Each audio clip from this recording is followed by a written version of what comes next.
બુધ પ્રદોષના સંયોગમાં ભગવાન શિવની પૂજા અને વ્રત કરવાથી દરેક પ્રકારની પરેશાની દૂર થાય છે.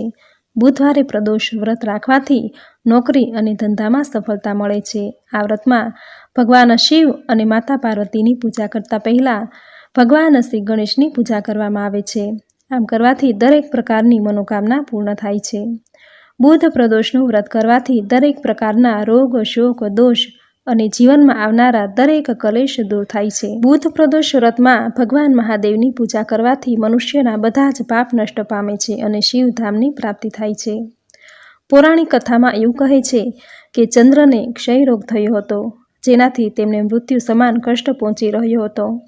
ભગવાન શિવે તે દોષનું નિવારણ કરીને તેમને તેરસના દિવસે ફરી જીવતદાન પ્રદાન કર્યું. એટલા માટે જ આ દિવસને પ્રદોષ કહેવામાં આવે છે. પ્રદોષ એટલે તેરસની તિથિ.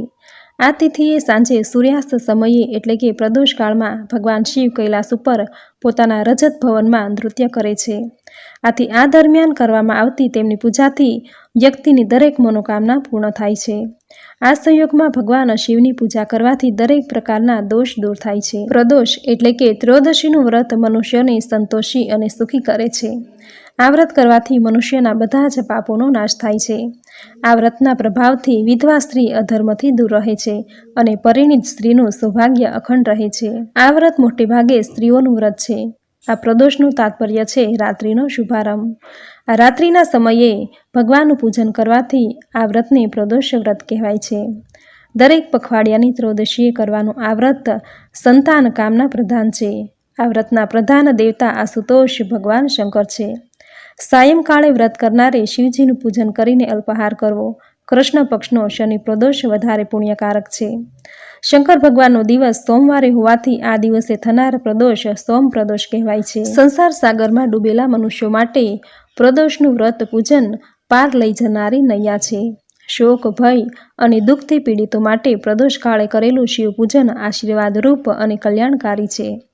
પ્રદોષમાં શિવજીની કરેલી પૂજા સર્વ વિપત્તિઓ દૂર કરે છે. દેવું, ગરીબ અવસ્થા, મરણ દુઃખને દૂર કરીને મનુષ્ય સંપત્તિ પ્રાપ્ત કરીને સુખને પ્રાપ્ત કરે છે. પ્રદોષ વ્રતથી પાપોમાંથી મુક્તિ, નિસંતાનને પુત્ર અને બંધનથી મુક્તિ મળે છે. સૌભાગ્યવતી સ્ત્રીનું સૌભાગ્ય અખંડ રહે છે. આ વ્રત તન મન ધનથી કરાય તો બધા જ પાપો નાશ પામે છે. સુતજી કહે છે કે પ્રદોષમાં 100 ગાયના દાન કરવા જેટલું પુણ્ય પ્રદોષ વ્રતનું પૂજન કરનારને મળે છે. પ્રદોષ વ્રત પૂજનના મહિમાને વર્ણવવાને જગતમાં કોઈ જ સમર્થ નથી. પ્રદોષ કાળે સર્વ દેવતાઓ ભગવાન શંકર પાસે ઊભા રહે છે અને સ્તુતિ કરે છે. ત્યારે શિવજી નૃત્ય કરે છે. સ્કંદ પુરાણમાં કહ્યું છે કે પ્રદોષમાં મહાદેવજીનું પૂજન કરવું જ જોઈએ. શિવ પૂજન, યજ્ઞ, હોમ, કથા, કીર્તન, સ્તુતિ વગેરે જરૂર કરવા જોઈએ. સોમ પ્રદોષ અથવા શનિ પ્રદોષથી આ વ્રતનો પ્રારંભ કરવો. દેહધારી મનુષ્યને માટે શનિ પ્રદોષ દુર્લભ છે અને તેમાં પણ કૃષ્ણ પક્ષનો શનિ પ્રદોષનું વિશેષ મહત્વ છે. બંને પક્ષની તેરસ પ્રદોષે ઉપવાસ કરવો. સૂર્યાસ્ત પહેલાંની 3 ઘડી અને સૂર્યાસ્ત થયા પછીની 3 ઘડી પ્રદોષ કાળ કહેવાય છે. સૂર્યાસ્ત પહેલાં 3 ઘડી બાકી રહે ત્યારે સ્નાન કરીને શુદ્ધ પવિત્ર થઈને સફેદ વસ્ત્ર પરિધાન કરવું અને મૌન રહીને જપ વિધિ કરીને ભગવાન શંકરનું પૂજન શરૂ કરવું. ચંદન, બીલીપત્ર, ધતુરો, આંકડો, કરેણના ફૂલથી પૂજન કરવું.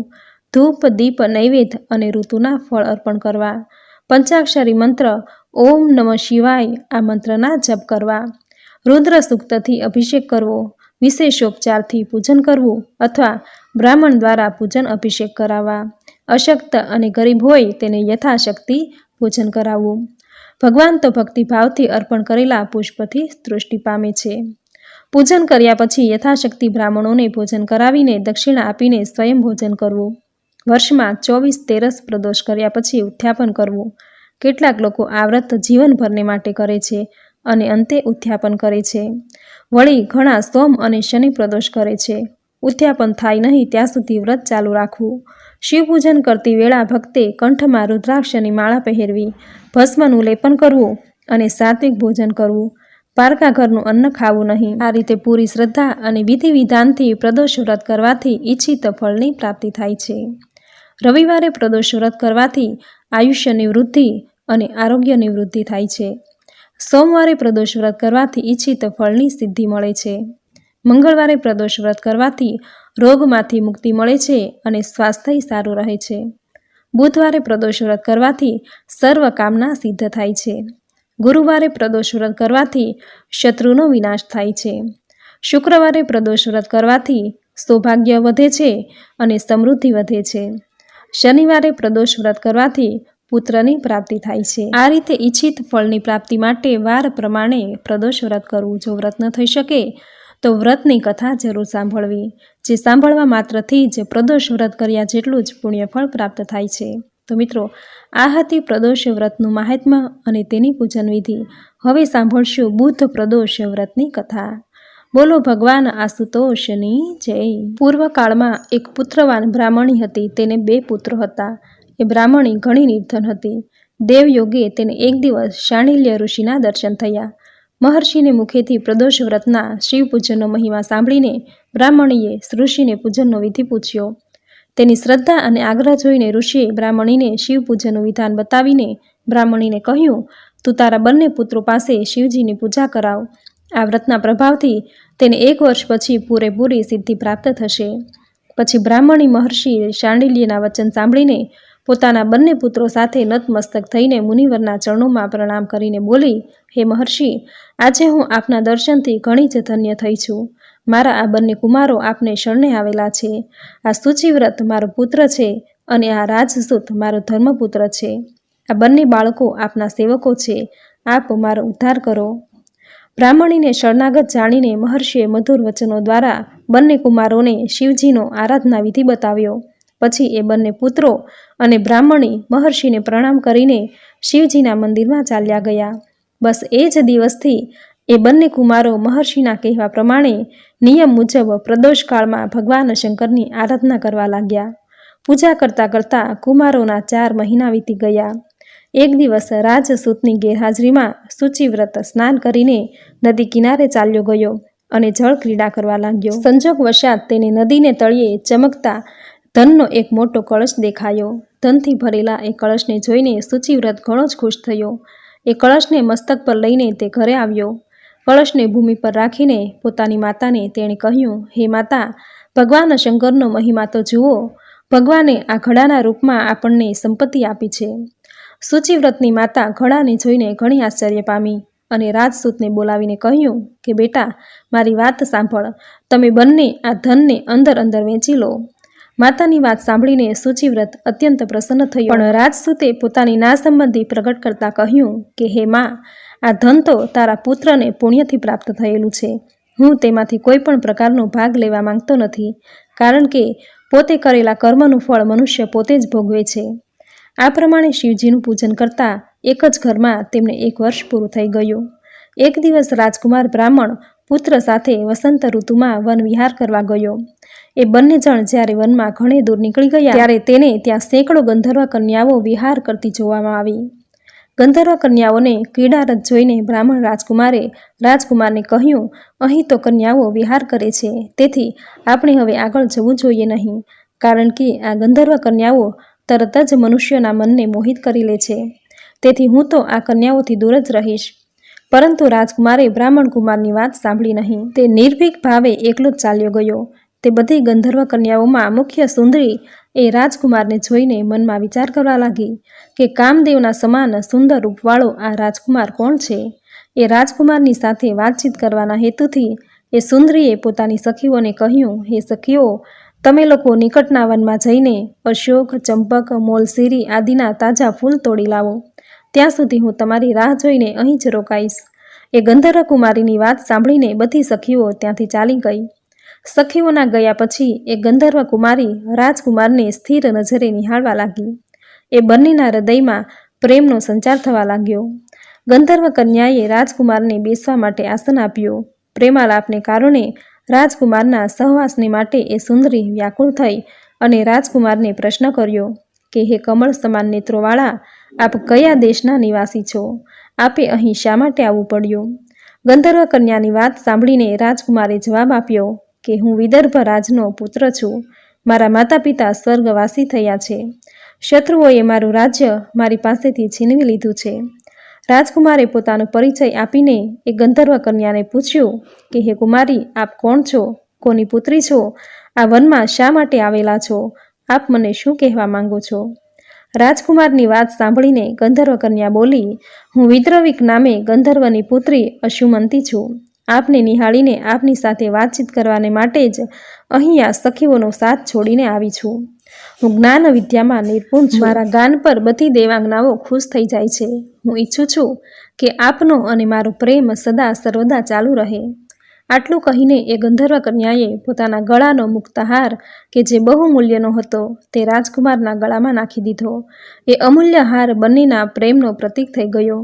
ત્યાર પછી રાજકુમારે એ ગંધર્વ કન્યાને કહ્યું કે હે સુંદરી, આપે જે કંઈ કહ્યું છે તે સત્ય જ છે. આપ રાજવિહીન રાજકુમાર સાથે કેવી રીતે રહી શકશો? આપ આપના પિતાની સંમતિ લીધા વિના મારી સાથે કેવી રીતે આવી શકશો? રાજકુમારની વાત પર એ કન્યાએ મલકાતા કહ્યું, ગમે તે થાય, હું મારી ઈચ્છાથી આપની સાથે લગ્ન કરીશ. હવે તમે પરમ દિવસે પ્રાતઃકાળે અહીં આવજો. મારી આ વાત જૂઠી થઈ શકશે નહીં. ગંધર્વ કન્યા આટલું કહીને પુનઃ પોતાની સખીઓ સાથે ચાલી ગઈ. હવે આ બાજુ રાજકુમાર પણ બ્રાહ્મણીના પુત્ર સૂચિવ્રતની સાથે ગયો અને તેણે પોતાનું આખું વૃત્તાંત કહી સંભળાવ્યું. ત્યાર પછી એ બંને ઘરે પાછા ફર્યા. ઘરે પહોંચીને એ બંનેએ બ્રાહ્મણીને બધી વાત કહી, જે સાંભળીને બ્રાહ્મણી પણ રાજી થઈ. ગંધર્વ કન્યા દ્વારા નિશ્ચિત દિને રાજકુમાર સૂચિવ્રતની સાથે પેલા વનમાં જઈ રહ્યો. ત્યાં પહોંચીને એણે જોયું તો ગંધર્વ રાજે એ બંને કુમારોનું અભિવાદન કરીને તેમને સુંદર આસન પર બેસાડ્યા. પછી રાજકુમારને કહ્યું કે હું પરમ દિવસે કૈલાસપુરી ગયો હતો. ત્યાં ભગવાન શંકર પાર્વતી સહિત બિરાજતા હતા.